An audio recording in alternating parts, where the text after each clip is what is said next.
ကောက်မှာစွပ်ပစ်ခံရပြီးတဲချောက်တယ်လို့နာမည်ကြီးတဲ့တာဝါတစ်ခုအကြောင်းသိပြီးပြီလားဒီနေရာကိုသွားမယ်ဆိုရင်တော့အန်ရယ်လည်းများနိုင်တယ်လို့လုံးဝမထင်မှတ်ထားတဲ့အတွေ့အကြုံတွေလည်းရရှိမှာဖြစ်ပါတယ်။ဘာကြောင့်လဲဒီတာဝါကယခုချိန်တရားဝင်သွားရောက်လို့ရတဲ့နေရာမဟုတ်လို့ပါပဲဒီတာဝါက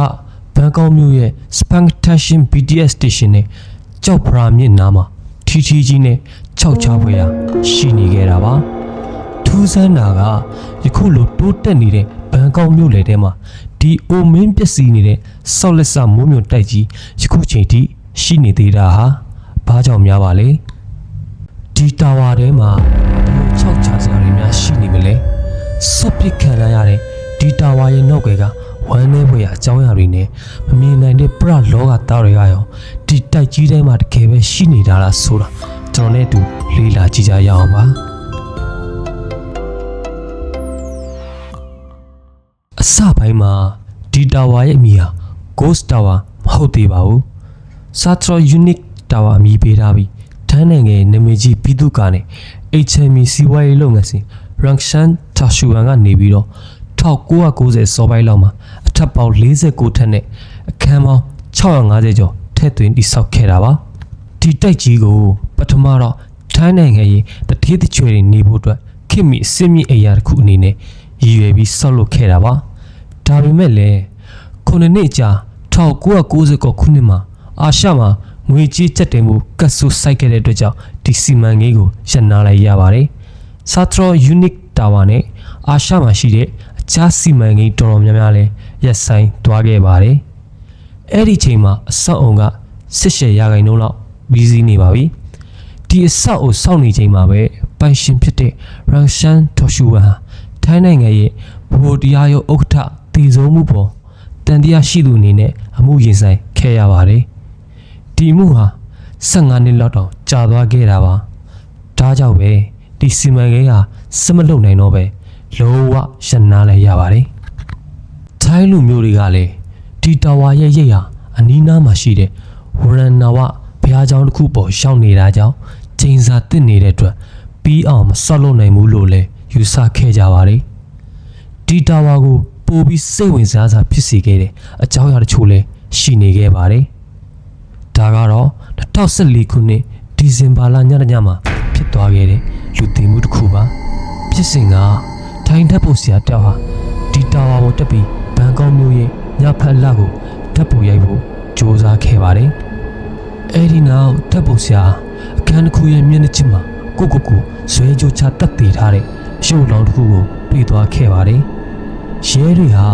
ဒီလောင်းကိုနိုင်ပေါင်းများစွာရှာဖွေခဲ့ကြပြီးနောက်ဆုံးမှာတော့43လမှာဆွီဒင်မျိုးသားတယောက်တည်ဆုံးနေတာကိုတွေ့ရှိခဲ့ကြပါတယ်ထိုင်းအာဏာပိုင်တွေဟာဒီမှုကိုတေချာစစ်ဆေးခဲ့ပြီးနောက်မှာတော့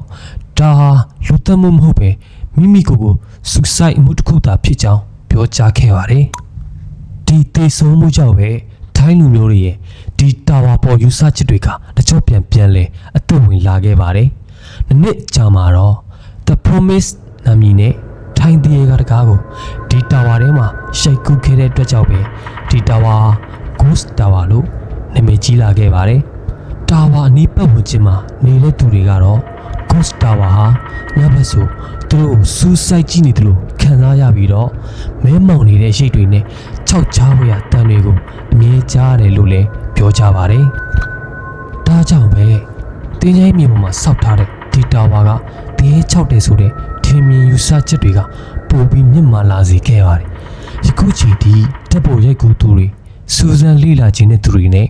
နိုင်ငံခြားခီးသွားတွေအတွက် Ghost Tower စိတ်ဝင်စားတာနေရာတစ်ခုဖြစ်လာခဲ့ပါတယ်အရင်ကဒီတာဝါတွေကိုလွယ်တကူဝင်ရောက်စူးစမ်းလေ့လာလို့ရပြီမဲ့ဆွီဒင်နိုင်ငံသားတည်ဆိုးပြီးတဲ့နောက်မှာတော့ထိုင်းအာဏာပိုင်တွေဟာဒီတာဝါတွေဝင်ရောက်ခွင့်ကိုတားမြစ်လိုက်ကြပါတယ်ဒါပေမဲ့လည်းစူးစမ်းလေ့လာခြင်းတဲ့သူတွေကတော့ဒီတာဝါတွေကိုတည်ရမွေယနေ့ချိန်ထိဝင်ရောက်လို့ရှာနေပါသေးတယ်ဒီတာဝါတွေရောက်သွားရင်တော့တိုက်ခန်းအိုဟောင်းဟောင်းနဲ့တွေတကယ်ကိုစိတ်ချောက်ချစရာအခန်းတွေနိုင်ရန်ပေါ်ကလက်ရအလွန်မြောက်တဲ့ graffiti တွေနဲ့ပ ဘန်ကောက်မြို့ရဲ့ရှုခင်တွေကိုတွားကြီးခံစားရမှာပဲဖြစ်ပါတယ်။ယနေ့အချိန်ထိလည်းဒီတာဝါလူတွေရဲ့ထင်မြင်ယူဆချက်များစွာနဲ့တည်ရှိနေခဲ့ပါတယ်။မိတ်ဆွေတို့ကရောဒီတာဝါကိုတွားရောက်လက်ပတ်ဖို့ကြပါသလား။တကယ်ပဲဒီတာဝါဟာကြောက်ချဖွယ်ရတွေနဲ့ပြည့်နှံ့နေတာလားဆိုတာကိုကွန်မန့်မှာရေးသွားခဲ့လို့ရပါတယ်။ဒီဗီဒီယိုလေးကိုအဆုံးထိကြည့်ရှုပေးလို့ကျေးဇူးတင်ပါတယ်။နောက်လာမယ့်အစီအစဉ်တွေမှာလည်းယခုလိုစိတ်ဝင်စားစရာအကြောင်းအရာလေးတွေကိုအမြဲတင်ဆက်ပေးသွားမှာမို့ပြည်လေးကိုလည်း like and share လေးနဲ့ follow လေးလုပ်သွားပေးကြပါဦးခင်ဗျာ။